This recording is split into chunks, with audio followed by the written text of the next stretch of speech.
Well, here we are, all wrapped up in bed. I'm on the floor between next to the settee and the table. And this is what night's this? This is Wednesday night. So this is the third night of bad weather.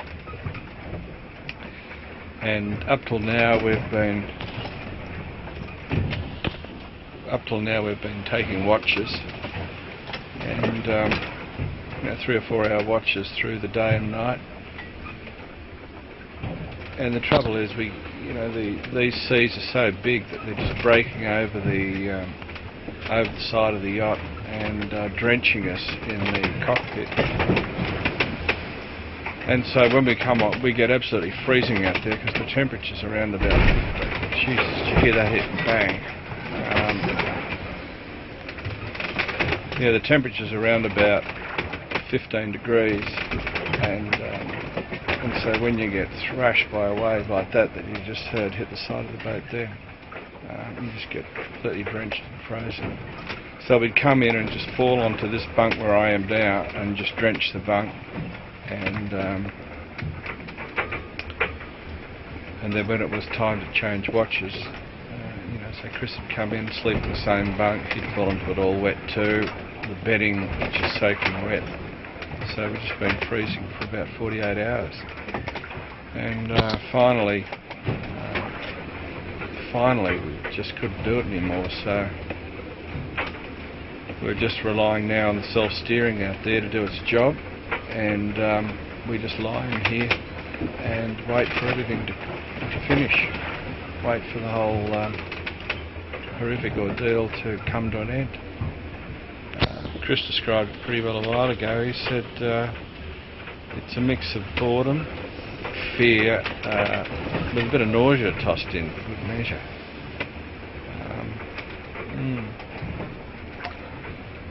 So it's we just didn't, I don't know, we probably didn't do our homework properly on this sort of departure time. I looked at the weather, there was no headlines of gales, and this probably isn't a gale.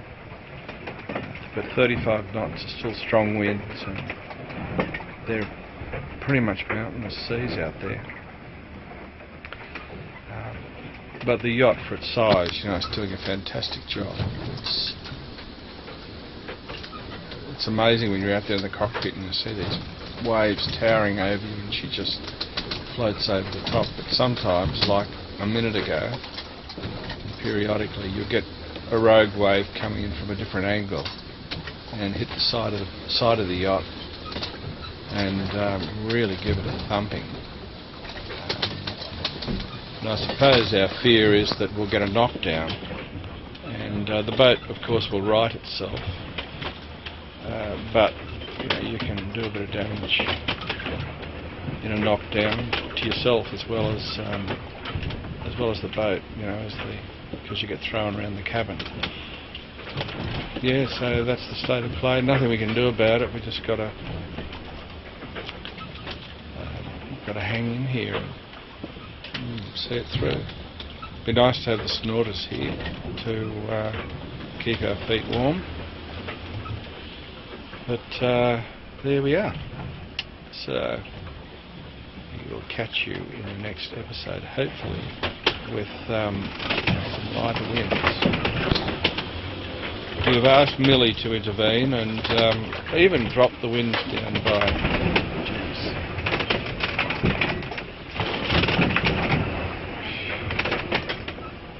Poor boat creaking and groaning there. Even drop the winds down by...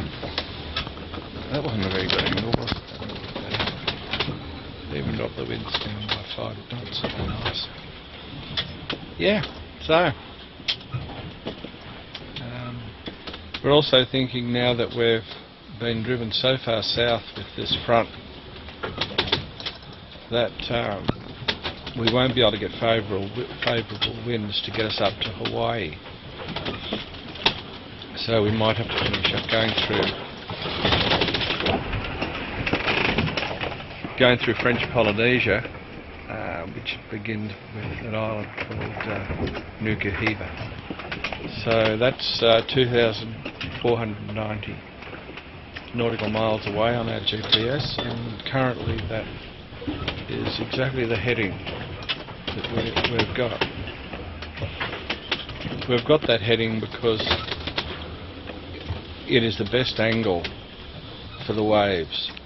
We don't want to be in a situation where we start surfing down these huge waves and possibly broach at the bottom of the wave, and we don't want to be bashing through them. What we want to try and do is we've tried to set the course on the wind vane so that she sails along the waves. Well, it's sort of 3/4 to the waves, so. Okay, well it's about, I don't know, 9 o'clock on Wednesday night, and could be another long night ahead of us. What do you say, Chris? What was that? Could be another long night ahead of us, mate. Ooh, she's going to be a big night tonight. Yeah. You want to say a few words?